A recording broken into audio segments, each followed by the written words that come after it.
우리 함께 찬송가 268장, 찬송가 268장입니다.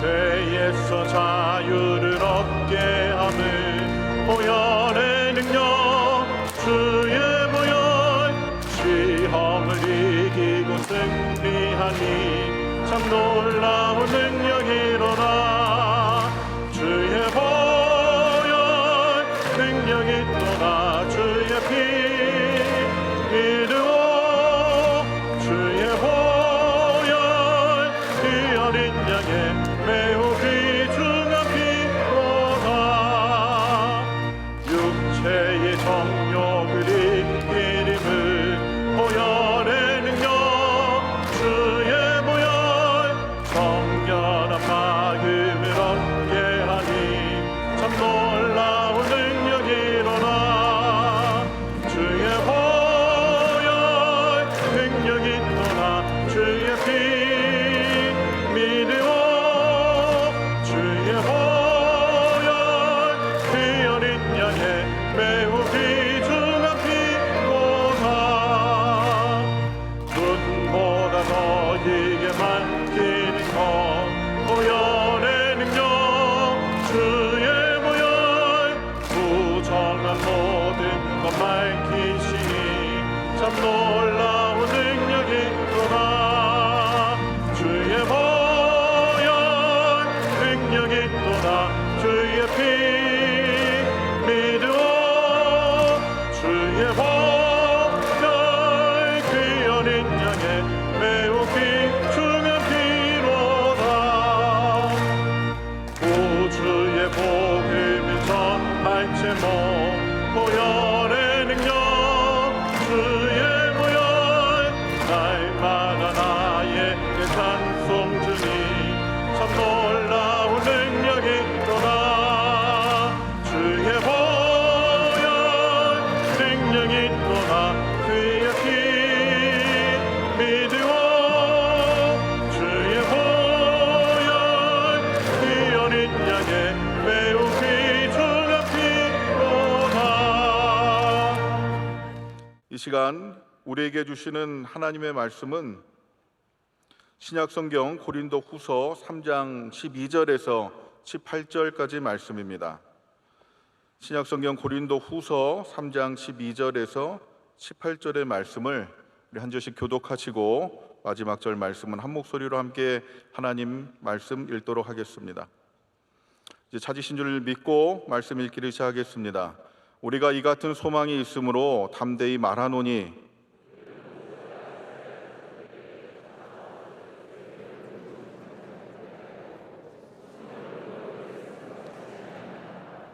그러나 그들의 마음이 완고하여 오늘까지도 구약을 읽을 때에 그 수건이 벗겨지지 아니하고 있으니 그 수건은 그리스도 안에서 없어질 것이라.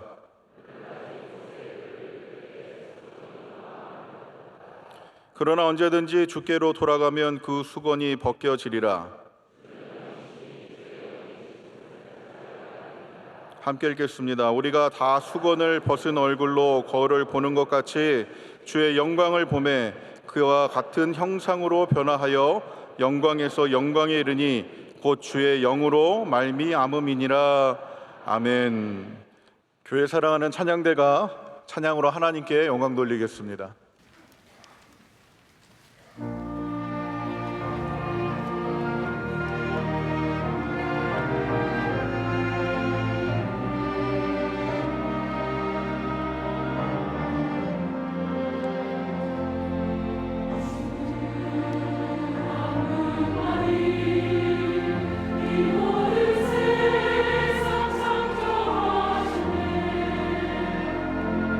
우리 소유로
말씀으로 은혜 받는 시간입니다. 담임 목사님께서 주님의 영이 계신 곳에 있는 자유, 제아의 말씀 전해주실 때 큰 은혜의 시간 될 줄로 믿습니다.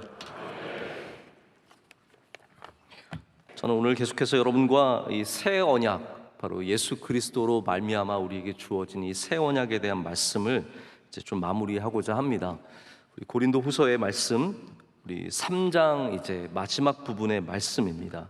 제가 먼저 여러분께 새 언약과 이 옛 언약을 다시 한번 좀 상기를 시켜드리고 싶습니다. 지금까지 우리가 또 여러 번 말씀을 나눴고, 언약이라는 것이 얼마나 중요한 부분인지, 하나님께서 우리와 언약 관계에 있으신데 그렇기 때문에 언약을 지키는 것이 우리가 복을 받는 것이며, 언약을 지키지 않으면 저주를 받는 그 삶에서 이제는 새 언약 예수 그리스도로 말미암아 주님을 믿기만 하면 우리 모두가 구원을 얻는 그 삶으로 변화되었다고 말씀을 드렸습니다.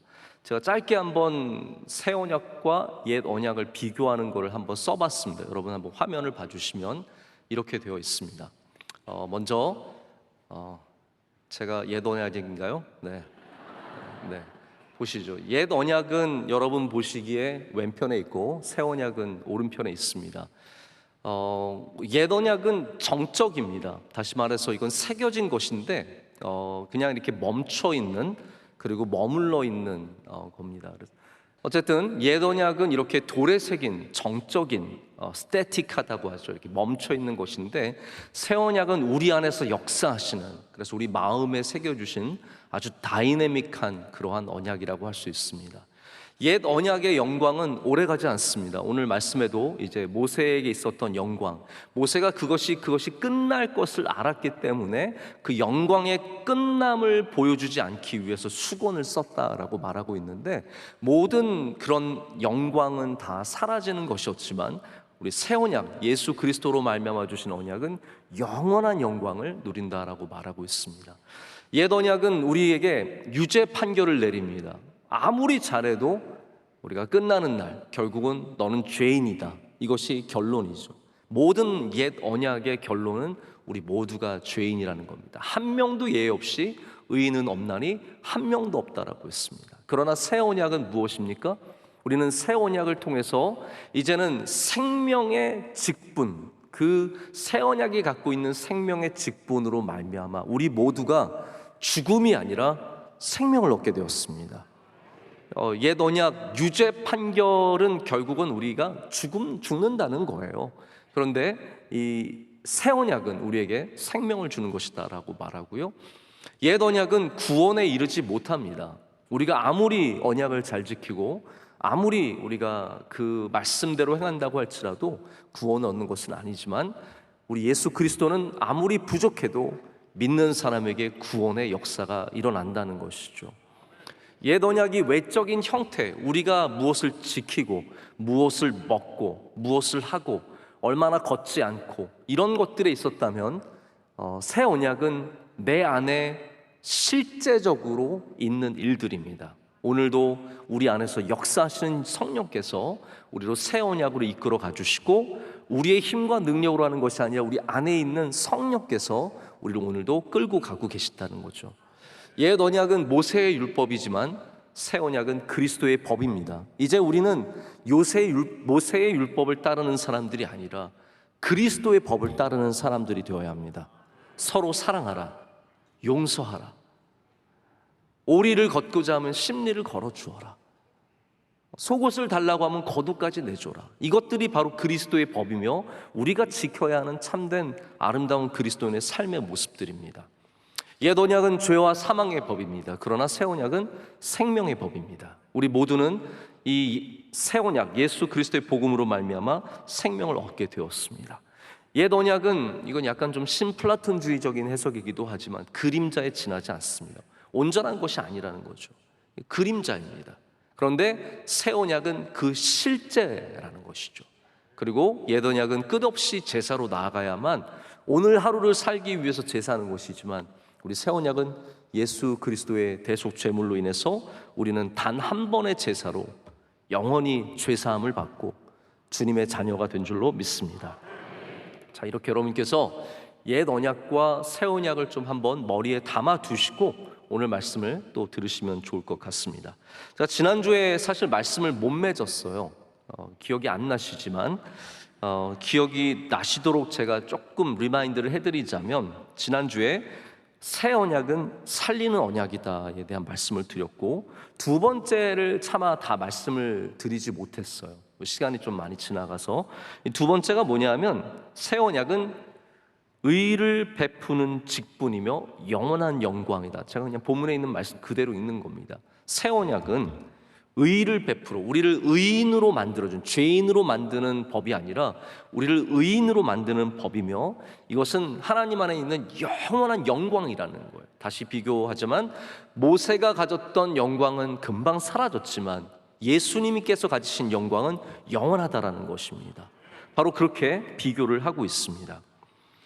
유죄를 선고하는 직분, 아마 이제 우리가 흔히 다 그런 건 아니지만, 검사와 변호사를 대비할 때 이제 검사는 누구의 죄를 찾아내는 것이고, 그리고 변호사는 그 죄를 변호하는 것이라고 했는데, 우리가 좀 그렇게 생각을 해보면 좋을 것 같습니다. 옛 율법은, 옛 언약은 끊임없이 우리가 죄인이 되게 합니다. 그래서 아직도 예수님을 믿고 있지만 항상 죄인. 여러분, 그거는 내가 죄인으로 깨닫는 것과 죄의식으로 눌려 사는 건 조금 다른 입장입니다. 여러분, 내가 죄인임을 깨달을수록 우리는 하나님의 은혜 속에 살아가게 됩니다. 이게 여러분 참 중요한 부분이에요. 내가 죄인 중에 괴수다라고 해서 그 사람이 죄의식에 눌려서 아무것도 못하는 그러한 삶을 사는 건 아니라는 겁니다. 내가 하나님 앞에 철저한 죄인, 이거는 total depravity잖아요. 이거는 완전한 타락이기 때문에 그 어떠한 무엇도 구원할 수 없는 완전한 죄인이라는 것을 알면 거기에 은혜가 있습니다. 그런 사람들은 은혜를 알고 기쁨으로 살아갈 수 있어요. 그런데 율법에 매여 사는 사람은 오늘도 내가 뭐 죄 지을까 봐 겁나가지고, 그리고 내가 지은 죄가 있어서 항상 하나님 앞에 아무것도 못하고 하나님의 은혜도 구하지 못하고 늘 죄에 눌려서 삽니다. 그러다 보니까 어려운 일만 있으면, 제가 지난주에 말씀드린 게 그거잖아요. 어려운 일만 있으면 나 또 죄 지었지, 내가 무슨 죄를 지었지. 하나님의 은혜보다 죄의 힘이 큰 거예요. 근데 여러분, 우리 새 언약을 믿는 사람들, 예수 그리스도의 은혜를 믿는 사람은 어떻습니까? 어떠한 죄의 능력보다 예수 그리스도의 능력이 크심을 믿어야 합니다. 이게 우리가 받아야 할 새 언약의 모습이에요. 그래서 의를 베푸는 직분, 여러분, 예수님을 믿으면 우리가 예수 그리스도 안에서 의롭다함을 받은 것을 믿게 됩니다. 우리 다시 말씀, 우린 여전히 죄인이에요. 저도 말할 수 없는 죄인입니다. 너무너무 부족한 사람입니다. 그러나 감사한 것은 우리가 주 예수 그리스도를 믿기 때문에 이제 주님의 은혜로 의를 입어 살아가게 된다는 것입니다. 우리 모두는 절대로 새로워지지 않습니다. 오늘 여러분 새로워진 분 계십니까? 우리 성도님들은 저에게 참 거짓말을 잘하세요. 저를 만나면 목사님 젊어지셨어요. 제가 또 젊어지면 얼마나 젊어지겠습니까? 이미 젊은데 뭐 얼마나 젊어지기를 원하세요? 이미 제가 아직도 나이가 많지 않으니까. 근데 늘 그런 말씀을 아주 그냥 눈 하나 깜빡하지 않고 그냥 목사님 젊어지셨어요. 여러분, 다 거짓말입니다. 우리는 젊어질 수 없습니다. 우리는 새로워질 수도 없습니다. 우리는 날마다 후패해져 가는 육신을 갖고 있습니다. 그러나 예수 그리스도 안에 있으면 우리 모두는 새로운 피조물입니다. 주님 안에서, 이 새로운 언약 안에서 우리는 이제는 우리의 육신은 날로 후패해지나 우리의 영은 날마다 새로워지는 것입니다. 우리 주님 안에 있으면 날마다 새로운 마음을 주십니다. 어제 힘들었어요. 어제 마음이 괴로웠어요. 어제 나를 괴롭힌 사람이 있었어요. 그러나 주님의 영이 내 안에 있으면 오늘 새로운 마음을 허락해 주십니다. 오늘도 새로운 은혜가 여러분과 함께 하시기를 축복합니다. 이게 영으로만 가능한 일이에요. 율법으로는 이렇게 될 수가 없습니다. 율법은 반복되는 죄에 검사처럼 죄인임을 끊임없이 고소하는, 우리를 고발하는 그러한 일이라는 것이죠. 자, 근데 바울이 이것을 영광의 빛에 비교를 하고 있는 겁니다. 여기 이제 중요한 새 언약과 옛 언약을 비교하는 도구가 두 가지가 나옵니다. 하나는 빛이고 또 하나는 수건이에요. 이 두 가지를 우리가 오늘 좀 생각을 하면서 말씀을 들으시면 좋을 것 같습니다. 당시 모세는 절대적인 인물입니다. 그런데 바울은 지금 여기 그 모세조차도 완전한 빛이 아님을 얘기하고 있습니다. 모세는 율법과 같아요. 토라 자체예요. 물론 하나님의 말씀이 토라고 하나님께서 토라시지만 이스라엘 사람들에게는 모세가 그만큼 중요한 역할을 하게 되는 겁니다. 하지만 이 모세조차도 그가 가졌던 빛이 영원한 빛은 아니었다는 거예요. 여러분 기억하시겠지만 출애굽기 보면 처음 이 십계명을 받아서 가지고 내려왔을 때 이 우상을 섬기는 모습을 보면서 모세가 십계명을 깼습니다. 참 그것도 참 대단해요. 하나님 주신 거 이렇게 깨기 쉽지 않은데 깬 거예요. 그래서 다시 또 하나님께 올라가요. 또 써주세요. 그래서 또 올라가요. 그래서 하나님을 만나서 또 거기서 이번에 두 번째 십계명을 받아서 내려옵니다. 근데 그때 모세는 스스로 깨닫지 못했는데 이게 34장에 나오는 얘기죠. 사람들이 그를 보니까 그의 얼굴이 빛의 광채가 나고 있었습니다. 하나님의 영광의 빛이 그에게 비추어서 그가 빛을 내고 있었습니다. 자, 근데 출애굽기 34장에 이제 그래서 모세가 수건을 쓴 이야기가 나오고 오늘 말씀에도 계속해서 그 수건에 대한 이야기가 나옵니다. 분명한 것은 이거예요. 그 빛은 영원히 가는 빛이 아니었어요. 그래서 오늘 바울은 말하기를 그 빛이 없어질 것을 보이지 않기 위해서 수건을 썼다라고 표현을 하고 있습니다. 근데 이게 바로 옛 언약의 정체라는 거예요. 옛 언약은 영원히 가는 영광이 아니었어요. 하나님께서는 그 옛 언약을 주셔서 그 역할을 감당하게 하셨지만 이제는 그 빛나던 빛이 멈추는 영광이 아니라 영원히 빛나는 영광, 바로 예수 그리스도를 우리 가운데 보내주셨다라는 거예요. 그렇기 때문에 옛 언약, 지금 고린도 교인들에게 말해주는 게 무엇입니까? 다시 옛날에 그 율법을 지키는 삶으로 돌아가지 말라는 거잖아요. 이제는 예수 그리스도 안에 있는 자유함을 누리고 살라고 말하면서 그 옛 언약, 사라질 영광으로 돌아가지 말고 영원한 영광, 예수 그리스도를 믿으라는 거예요. 근데 그거를 믿으려면 이 수건을 거두어야 된다는 거예요. 좀 이따 설명을 드리겠지만 이 완악한 이스라엘 사람들이 율법을 덮고 있는 수건, 이거는 모세의 수건과 좀 다른 수건입니다.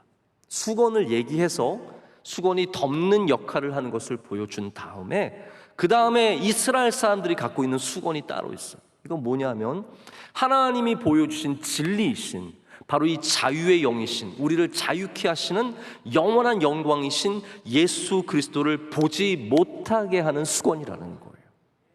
그것이 완고함이라는 겁니다. 이스라엘 백성들의 완고함이기 때문에 우리가 주님 앞에 설 때는 그 수건을 벗어야 된다는 거예요. 그것을 벗으면 우리는 영원한 영광의 빛 예수 그리스도를 만나게 된다는 것입니다. 모세가 하나님을 만나고 내려왔을 때 그는 빛을 내는 존재가 아니라 빛을 머물게 하는 존재였습니다. 자, 이거 참 중요하죠. 이게 제가 이런 표현할 때마다 늘 좀 단어가 좀 다른 단어가 있으면 참 좋겠는데, 빛을 내는 걸 뭐라고 하죠? 발광한다고 하죠. 네, 발광. 빛을 내는 게 발광하는 거예요. 그래서 아이들에게 좋은 말 해주고 싶으실 때 발광해라 그러세요. 너는 발광하는 사람이 되어라. 발광이 참 좋은 말입니다. 사람은 존재적으로 발광할 수 없습니다. 달과 같습니다. 달도 발광하는 게 아니라 빛을 비추어서, 태양빛을 비추어서 우리 가운데 반사하고 있는 거죠. 사람도 빛을 만들어내는 존재가 아니에요. 뭐 잠깐 좋은 화장품 바르고 얼굴에 팩하고 나면 잠깐 반짝거려요. 그러나 그 영광은 영원한 영광이 아니에요. 밤에 영원한 줄 알고 잠들고 일어나면 그 영광은 사라졌어요. 이게 인간의 현실이에요. 그렇기 때문에 모세가 갖고 있는 그 빛은 다 사라지는 것들이고 옛 언약은 다 사라지는 것이다라는 얘기를 하고 있는 것입니다. 여러분, 사람에게 있는 빛들, 그 빛은 다 영원한 빛이 아닙니다. 오직 예수의 그리스도의 빛만 영원한 빛입니다. 사람이 반짝반짝 거릴 때가 있어요. 그 시간을 기뻐하시고 감사하시고 하나님께 영광을 돌리며 사시기를 축복합니다. 제가 보면은 요즘에 우리나라 여학생들이, 중고등학생들이 화장을 해요. 여러분 아시죠? 이게 불과 10년 전만 해도 안 그랬던 것 같은데 요즘에는 중학생 여자아이들이 다 예쁘게 화장을 하고 다니는데 전 참 안타깝습니다. 그때 얼굴은요, 뭐 안 발라도 예쁜 때예요. 최고 예쁜 때예요. 저는 저희 아내가 16살 때 제일 예뻤던 것 같아요. 저 우리 같이 교회 같이 나오고 있었거든요. 자, 우리 교회 중등부에서 이영민 집사님도 알잖아요, 그렇죠? 혹시 집사님도 좋아하셨어요? 네.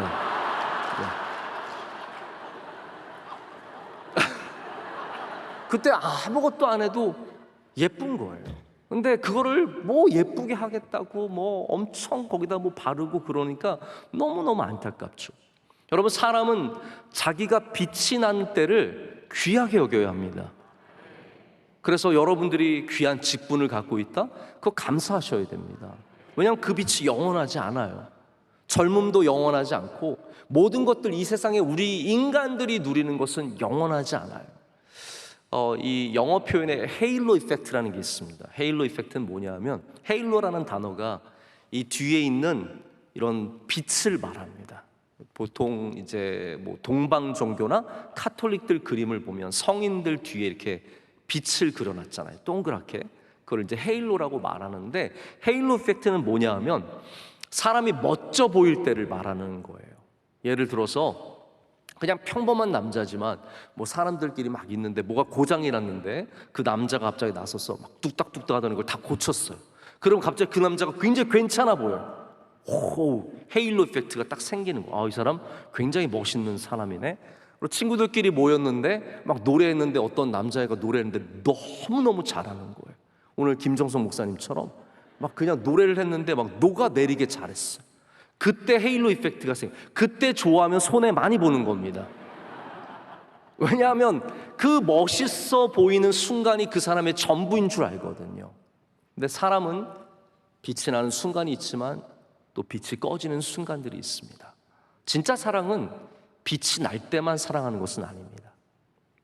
진짜 참된 기쁨은 빛이 날 때만 좋아하는 것은 아닙니다. 우리가 그래서 헤일로 이펙트를 잘 알아야 그때 속아 넘어가지도 않지만 동시에 내가 빛날 때 그 시간이 얼마나 귀한 시간인지를 깨닫게 되는 거죠. 우리는 잠시 빛나는 시간들을 누립니다. 그때 하나님께 영광을 많이 돌리시기를 바랍니다. 지금 모세도 그래서 이 하나님께 이 시간을 돌리고 있는 겁니다. 제가 좀 이따 설명을 드리겠는데요.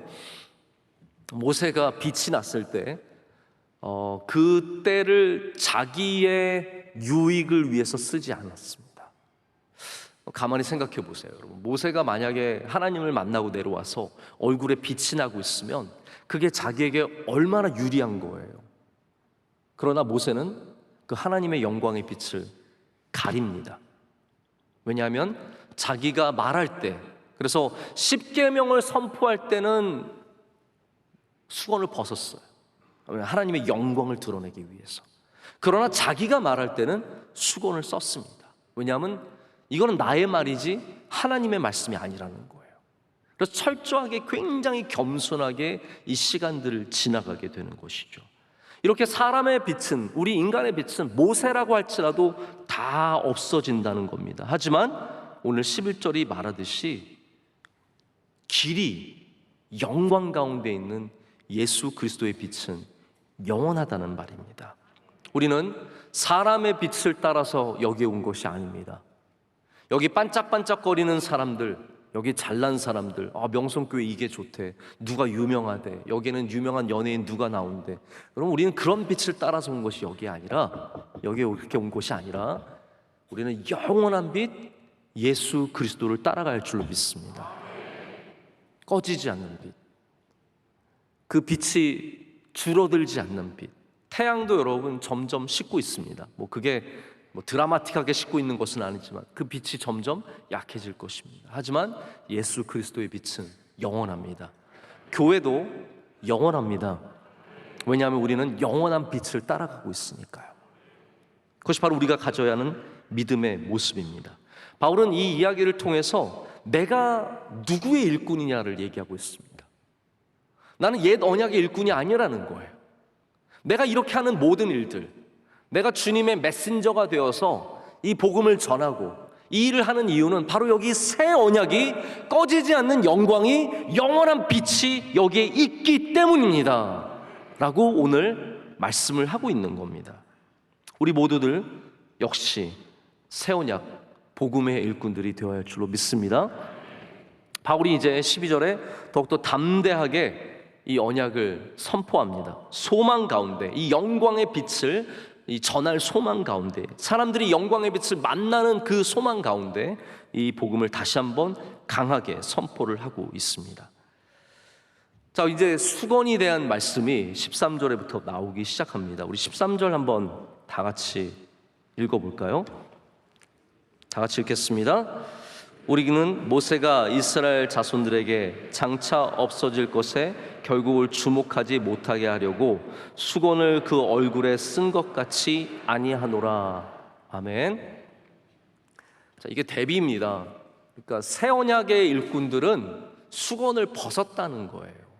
우린 더 이상 수건을 쓰지 않은 사람들로서 주님을 만나는 사람들이다라고 얘기하고 있습니다. 제가 재밌는 얘기를 하나 좀 알려드릴게요.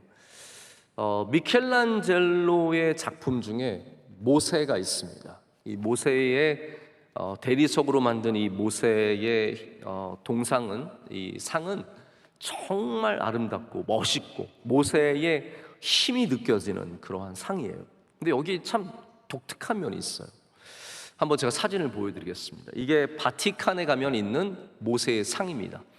자, 굉장히 모세 팔뚝 보십시오. 여러분, 모세 장난 아니었습니다. 모세 한 대 덤볐다가 다 죽을 그런 딱 분위기 보세요. 모세가 얼굴도 굉장히 강인하게 생겼고, 저는 이런 거 참 좋은 것 같아요. 왜냐하면 우리가 뭐 어떻게 성경에 있는 인물들을 굉장히 나약하게 이렇게 생각할 때가 많은데 꼭 그런 것만은 아니거든요. 모세도 우리가 생각하는 것 외로 굉장히 강하고 힘이 있는 사람이었을 수 있습니다.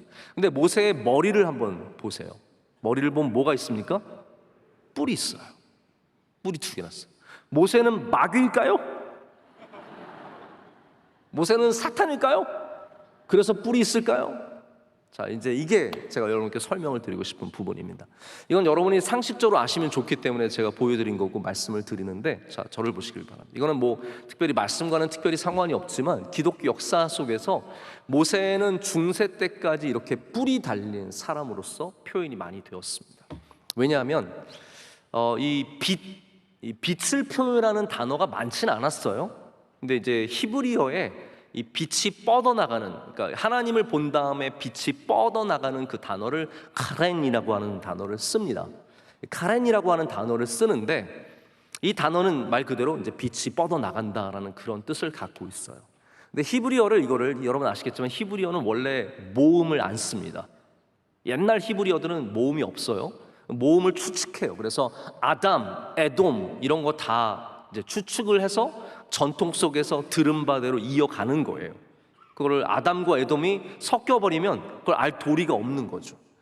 여기 카렌의 또 다른 그 가능성 있는 단어가 케렌이라고 하는 단어예요.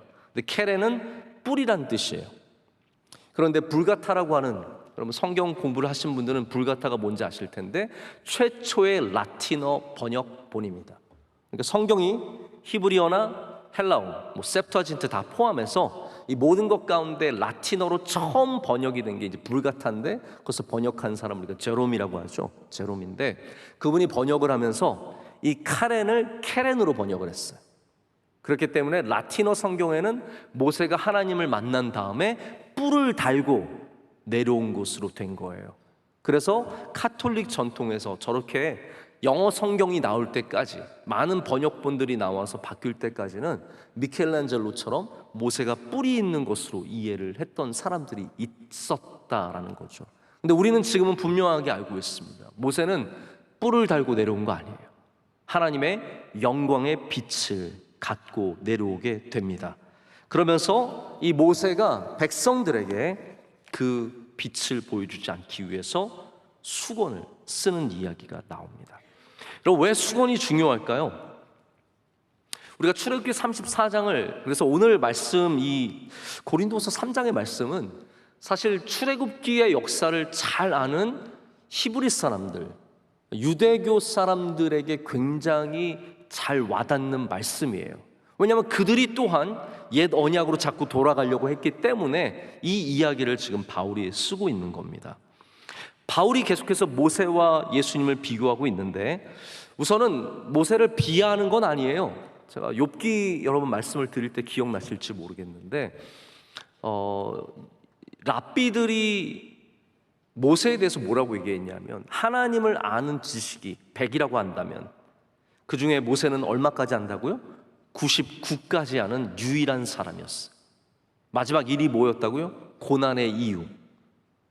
99가 다, 모세가 다 알았는데 마지막 몰랐던 것이 고난의 이유였고, 그래서 우리가 고난을 이해하는 것이 그토록 어렵다라고 제가 말씀을 드렸는데, 아시면서 기억이 안 나는 척 하시는 건지 제가 잘 이렇게 확 와닿진 않는데, 그래서 모세 같은 사람은 히브리 사람에게 없는 거예요. 그래서 감히 바울이 모세를 비하하는 게 아닙니다. 다만 무엇을 얘기하냐면, 지금 계속해서 끊임없이 모세의 인간성, 모세는 불완전한 존재이고 예수 그리스도는 우리를 구원하시는 하나님의 아들이심을 대비하기 위해서 계속해서 이러한 비교를 하는 겁니다. 그럼 모세가 얼마나 대단합니까? 하나님 말씀을 순종했죠. 이스라엘 그 많은 사람들을 광야에서 인도했죠. 그리고 하나님의 놀라운 말씀들을 받아서 전했죠. 120세까지 정정하게 살았죠. 이런 모든 것을 봤을 때 모세만한 사람은 없는 겁니다. 그가 하나님을 만났을 때 빛을 갖고 내려왔어요. 여러분, 이게 얼마나 대단합니까? 이 모세가 받았던 빛을 랍비들이 뭐라고 얘기하냐면, 이것도 재밌어요. 랍비들 참 생각 많이 하면서 사는 것 같아요. 랍비들이 뭐라고 말했냐면, 모세가 하나님을 만나고 받은 빛은 창조 첫째 날에 있었던 빛이다 라고 말합니다. 하나님이 태초에 천지를 창조하시면서 뭐라고 하셨어요? 빛이 있으라. 그 빛을 모세가 받았다라고 말하면서, 이 빛은, 이거 재밌습니다, 태양의 6만 75배만큼 밝다. 그럼 태양보다 6만 75배만큼 밝다는 건 도대체 어떻게 계산을 해야 나오는 건지 저 미물인 저는 도저히 상상이 안 가는데, 랍비들이 그렇게 얘기할 정도로 위대한 그 빛을 받게 된 겁니다. 근데 모세가 자기의 얼굴을 가렸습니다. 여러분, 잘생긴 사람은 얼굴을 가리고 싶어 할까요?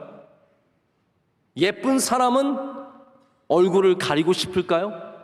아니에요. 지금 마스크 때문에 속상한 사람이 여기에 2~5명 정도 계실 거예요. 나머지는 다 기쁘죠. 저도 솔직히 제가 중학교 때, 저는 이걸 마기꾼이라고 하는 거 들어보셨어요? 마기꾼? 마기꾼은 마스크를 쓴 사기꾼이란 뜻이죠. 마스크 써서 예뻐 보이는 멋있는 사람들. 저는 이거 중학교 때 알았는데, 제가 중학교 때 감기 걸려서 마스크를 썼는데 제가 너무 잘생겨 보이는 거예요. 이거다. 나는 겨울에 늘 마스크 쓰고 다녀야겠다. 여러분, 잘생긴 사람은 마스크 안 쓰려고 합니다. 우리 같은 평범한 사람들이 마스크 쓰고 나가는 게 해피하죠. 아침에 딱 마스크 쓰면서 다 갖추었어, 나가는 거예요. 잘생기면 보여주고 싶고, 능력 있으면 보여주고 싶고, 내가 갖고 있는 것이 멋있으면 다 보여주고 싶은 것이 인간의 마음이에요. 그런데 모세는 얼마나 뛰어난 사람입니까? 그가 하나님의 영광을 몸에 지니고 있었는데 그것을 가렸습니다. 얼마나 겸손한 사람입니까? 그 기회예요. 하나님의 영광이 자기가 나타났을 때, 야, 이리 와봐라. 사람들이 그를 얼마나 두려워하며 경외하며 받겠습니까? 근데 모세가 원했던 것은 이스라엘 백성들이 하나님만 경외하기를 원했던 거예요. 자기를 경외하는 걸 원치 않았습니다. 두려움으로, 와, 저 빛나는 얼굴을 봐라. 태양의 6만 75배. 그 빛나는 빛을 보면서 다 엎드려 떨며 발발 떨면서 모세를 경배하는 거, 그게 가장 모세가 조심했던 겁니다. 그래서 모세는 얼굴에 수건을 가린 겁니다. 오직 하나님을, 그래서 여기 보면은 16절을 보면 언제든지 주께로 돌아가면 그 수건이 벗겨지느니라 라고 되어 있는데요, 모세가 하나님을 만나러 갈 때는 그 수건을 벗습니다. 하나님 앞에서는 그 수건을 벗었다는 거예요. 여러분, 우리가 갖고 있는 능력도 많이 있고, 여러분 이 가운데는 참 능력 있는 분들도 많이 계시고, 좋은 집안, 사업도 잘하시고 똑똑하시고 많은 걸 갖고 계셨겠지만 갖고 계시겠지만 우리는 수건 한 장을 준비해야 합니다. 할렐루야. 수건 한 장을 준비해야 합니다. 우리 하나님의 영광을 드러내기 위해서 나를 낮추고 나를 감추고 하나님만 빛나게 하는 그러한 수건이 꼭 있으시기를 축복합니다. 모세가 그 역할을 지금 하는 겁니다. 그래서 수건의 목적이 뭐냐면 가리는 것이에요. 지금 수건이 다양한 사건을 통해서 나오고 있어요. 모세의 수건도 나오고 백성들의 수건도 나오고, 그리고 바울이 말하는 수건이 나오는데, 이 수건을 헷갈려 하지 마세요. 그 목적을 아시면 돼요. 목적이 뭐라고요? 가리는 것. 가리는 것. 모세는 그 영광을 가리기 위해서 수건을 썼습니다. 그런데 백성들에게는 이 수건이 좀 다른 목적을 갖고 있습니다. 백성들이 왜 수건을 여전히 그 율법에, 그 옛 언약에 덮고 있냐면, 그들이 완고하기 때문에 그들이 본질을 보지 못하는 그러한 답답한 눈을 말하고 있는 겁니다. 지금 이스라엘 백성들은 아직도 예수 그리스도께서 오셨지만 지금도 옛 언약을 보고 있는데, 그 옛 언약이 완성이 되고 새 언약이 되셨다는 이 사실을 보지 않고 수건으로 덮어놓고 있는 거예요. 그것을 뭐라고 표현하고 있습니까? 완고함이라고 표현하고 있습니다. 여러분, 하나님의 영광을 드러내기 위해서 나를 가리는 수건도 있지만, 우리 가운데는 내 생각과 내 의견과 내 주장과 내가 갖고 있는 지식 때문에 수건을 덮어놓고 본질을 안 보는 사람들도 있다라는 겁니다. 여러분, 우리는 그럴 때 내 고집을 이 가리웠던 내 고집을 치워야 합니다. 가리웠던 내 욕망을 치워야 합니다. 가리웠던 내 지식을 치워야 합니다. 가리웠던 내 역사와 내 자랑을 치워야 합니다. 그래야 우리가 주님을 만나게 된다는 것이죠. 이스라엘 백성들은 완고했습니다. 예수님을 받아들이지 않았습니다. 그들은 정말 돌처럼 단단한 마음으로, 교만한 마음으로 예수님을 볼 수가 없었습니다. 왜냐하면 다 수건이 너무 두꺼웠기 때문이죠. 사람은 완고해지면 절대로 본질을 보지 못합니다. 어떤 사람들은 피부색 때문에 본질을 보지 못합니다. 어떤 사람들은 출신 학교 그거 하나 가지고 판단하느라고 그 사람의 능력을 보지 못합니다. 여러분, 우리가 보지 못하는 이유가 얼마나 많이 있습니까? 우리가 갖추어야 하는 수건도 있지만 반드시 치워야 하는 수건도 있는 줄로 믿습니다. 우리 교회는 그런 수건들이 좀 치워졌으면 좋겠습니다. 서로를 귀하게 바라보고 또 하나님의 아름다운 창조물로서 존중할 수 있는 그런 사람들이 될 때 우리는 참 본질을 보게 되는 사람들 될 줄로 믿습니다. 그런 면에서 예수님은 수건을 거두어 주시는 분이십니다. 그게 오늘 말하는 자유입니다. 자유. 주의 영이 계신 곳에는 자유가 있느니라. 아멘. 바로 주님의 영, 새 언약이 하는 일이 무엇입니까? 우리 가리고 있는 모든 수건들을 치워서 하나님의 영광이 나타나게 하고, 또한 그 가운데 하나님의 약속의 새 언약을, 그 본질을 보게 하는 은혜를 베풀어 주시는 겁니다. 자, 이 부분만 말씀을 드리고 오늘도 다 못 끝내고 말씀을 끝내려고 합니다. 이게 자꾸 계속 이렇게 밀리게 되는데요. 자, 여러분이 생각하시는 자유는 무엇일까요? 나 오늘 좀 자유하게 보냈으면 좋겠어. 아이를 키우시는 분들이 아마 그런 생각 종종 하실 때가 있으실 것 같아요. 나 오늘 좀 자유하게 보냈으면 좋겠어. 그 말은 무슨 말일까요? 좀 아이들 돌보지 않고 내 시간을 갖고 좀 편하게 내가 하고 싶은 거 하겠다는 말씀 아니겠습니까? 이 시대의 자유는 내가 하고 싶은 것을 하는 것을 자유라고 말합니다. 그런데 성경에 있는 자유는 좀 개념이 다릅니다. 여러분 그걸 좀 아셔야 될 것 같아요. 성경에 있는 자유는 무엇을 말할까요? 바로 종이 아닌 상태를 말합니다. 우리 이 시대는 종이 없으니까, 노예가 없으니까 그냥 자유라는 개념을 오직 정치적인 자유 혹은 내 삶의 자유, 시간의 자유, 활동의 자유 뭐 이런 걸로만 많이 생각을 하죠. 그런데 성경에서 말하는 자유는, 진짜 자유는 뭐냐면 바로 이 매어진 것에서 노임을 받는 자유를 말하는 것입니다. 성경에서 그렇기 때문에 모든 자유는 바로 이렇게 풀려나는 것, 매었던 것이 무엇이겠습니까? 죄의 권세죠. 율법의 권세, 옛 언약의 수많은 조항들, 거기에 매었던 사람들이 바로 이 새 언약 예수 그리스도의 영으로 말미암아 이제 자유함, 더 이상 죄의 종이 아니라 예수 그리스도의 종이 되는 그 자유함을 주시겠다는 말씀입니다. 여러분 자유하시기를 축복합니다. 그냥 나가서 내 마음대로 하는 것을 자유라고 말하지 않습니다. 더 이상은 죄에 끌려다니지 않는 것, 더 이상은 세상의 욕망에 끌려다니지 않는 것, 누구 사람들 만나고 친구들 만나고 오면은 다시 또 욕망의 노예가 되어서 나도 그거 가져야 되는데, 우리 집은 아직도 여기에 살고 있는데, 우리 아이는 요만큼밖에 못했는데, 여러분 순식간에 세상에 다시 노예가 되어서 하나님의 은혜와 하나님의 사랑은 온데간데 없이 그냥 우리는 불평과 불만과 무엇을 이루어야 하는 욕망에 다시 사로잡히게 말게 됩니다. 여러분 자유하시길 축복합니다. 그럴 때마다 다시 우리는 우리 안에 예수 그리스도가 계심을 구해야 합니다. 주님의 임재, 오늘도 목사님께서 임재의 찬양을 해주셨는데 주님이 우리 안에 임재하셔야 합니다. 그래야 이 세상적인 욕망들, 사람들 만날 때마다 생기는 비교의식들, 우리를 메고 있는 죄의 권세들, 여기에서 풀려나는, 완전히 풀려나는 자유를 얻게 될 줄로 믿습니다.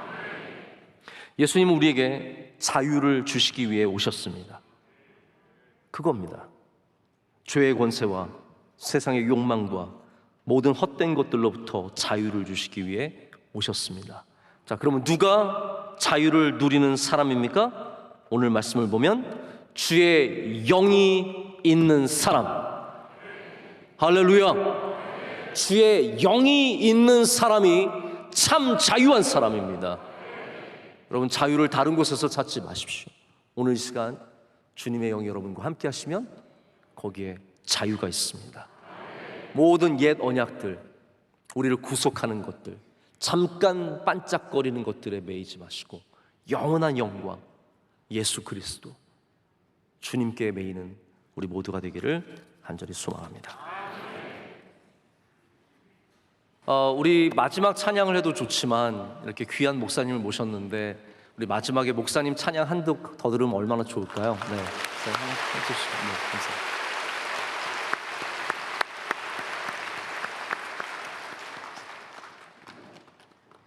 네, 마지막 찬양은 샤그림의 그럼에도 불구하고라는 찬양 함께 고백하며 나아갔으면 좋겠습니다.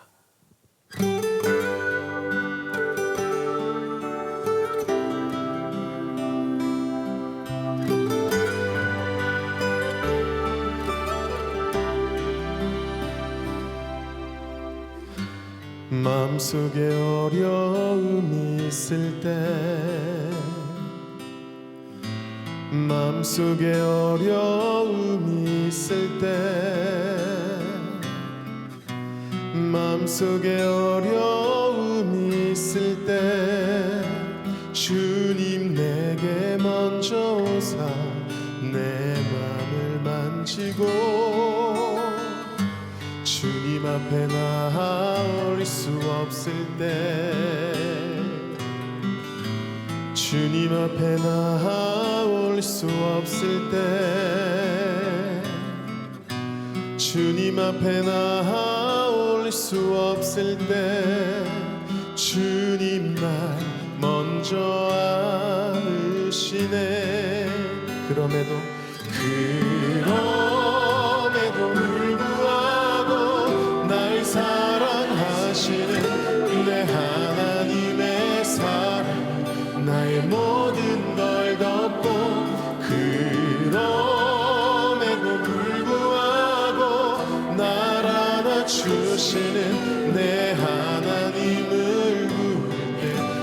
아버지라 부르죠. 우리 아시는 분은 함께 고백하겠습니다. 마음속에 어려움이 있을 때, 슬픔 때문에 마음속에 어려움이 있을 때, 아픔 때문에 마음속에 어려움이 있을 때, 주님 내게 먼저 오사 내 맘을 만지고, 주님 앞에 나올 수 없을 때, 마음의 상처 때문에 주님 앞에 나올 수 없을 때, 상황이 어려워서 주님 앞에 나올 수 없을 때, 그때 주님 날 먼저 안으시네. 그럼에도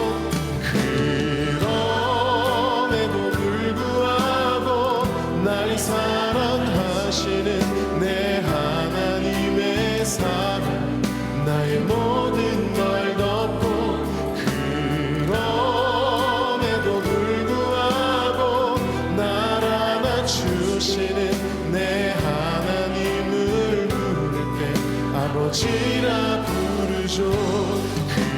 그럼에도 불구하고 날 사랑하시는 내 하나님의 사랑, 나의 모든 걸 덮고, 그럼에도 불구하고 날 안아주시는 내 하나님을 부를 때 아버지라 부르죠.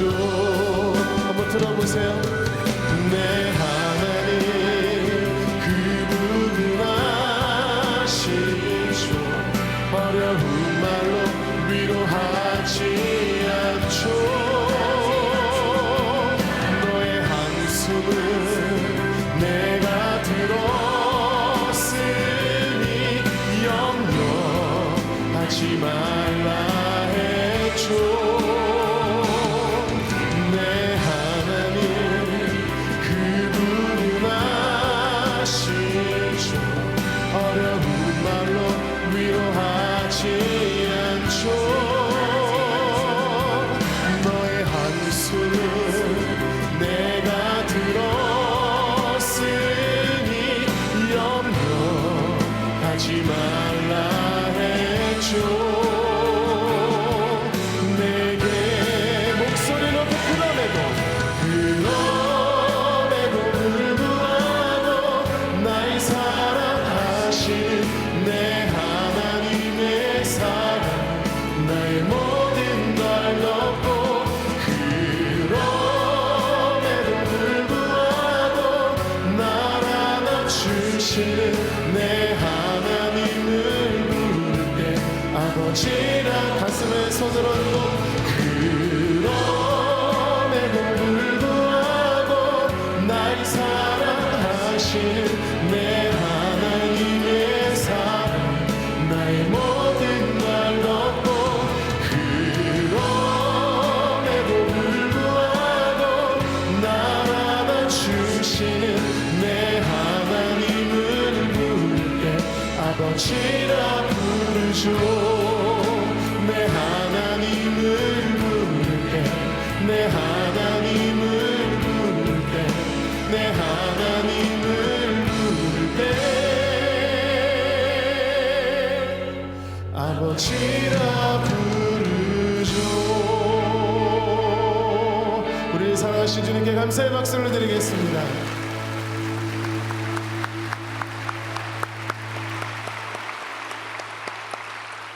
하나님 감사합니다. 이 모든 예배 가운데 주님께서 영광 받으시고 그 영원한 빛을 우리 가운데 비춰주시는 줄로 믿습니다.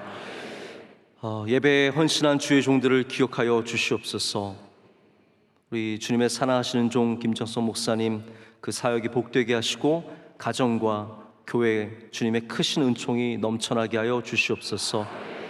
하나님 우리 찬양대 찬양을 기뻐 받아 주시옵고 우리 찬양팀의 섬김을 받아 주시오며 모든 예배위원들 주님께서 한 명 한 명 기름 부어 주실 줄로 믿습니다. 우리 선교사님들 한국과 또 해외 여러 곳에 흩어져 있는데 하나님께서 눈동자처럼 지켜 보호하여 주시오며 그 모든 사역 가운데 주님 은혜를 내려 주시옵소서. 우리 명성교회가 영원토록 주 예수 그리스도의 복음을 쫓아가게 하여 주시오며 그 빛을 잃지 않도록 주님 우리와 동행하여 주시옵소서. 사랑하는 원로 목사님, 오늘도 신원을 강건하게 붙잡아 주시옵소서. 우리 모든 동역자들, 우리 사랑하는 권사님들, 은퇴 안수 집사님, 은퇴 권사님들, 장로님들, 우리 수많은 어르신들 계십니다. 한 분 한 분 기억하여 주시오며 교회를 위해서 흘린 눈물과 땀을 기억하실 줄로 믿습니다. 모든 가정들마다 복이 넘쳐나게 하여 주시오며 우리 아이들이 여름에 더욱더 믿음으로 자랄 수 있도록 하나님 이 수련의 가운데 은혜를 내려 주시옵소서. 코로나가 번지고 있습니다. 하나님 이 나라를 지켜주시옵고 특별히 하나님 우리 교우들 가운데 이미 감염된 분들 깨끗이 낫게 하여 주시오며 다시 주님께 나와 기쁨으로 예배하게 하여 주시옵소서. 하나님 오늘도 예물 올려드리는 손길이 있습니다. 주님 기뻐 받아주시고 드리는 손길들마다 주의 은혜를 베풀어 주시오며 또한 예물이 쓰이는 곳마다 주의 사랑과 은혜가 흘러 들어가게 하여 주시옵소서. 이 모든 것을 주님께 감사함으로 아뢰었고 이제는 우리 주 예수 그리스도의 크신 은혜와 하나님 아버지의 영원하신 사랑과 성령님의 함께하시며 임재하심이 주의 영원한 영광을 쫓아 나아가는 모든 사랑하는 성도들에게 이제로부터 영원토록 함께하시기를 간절히 축원하옵나이다. 아멘.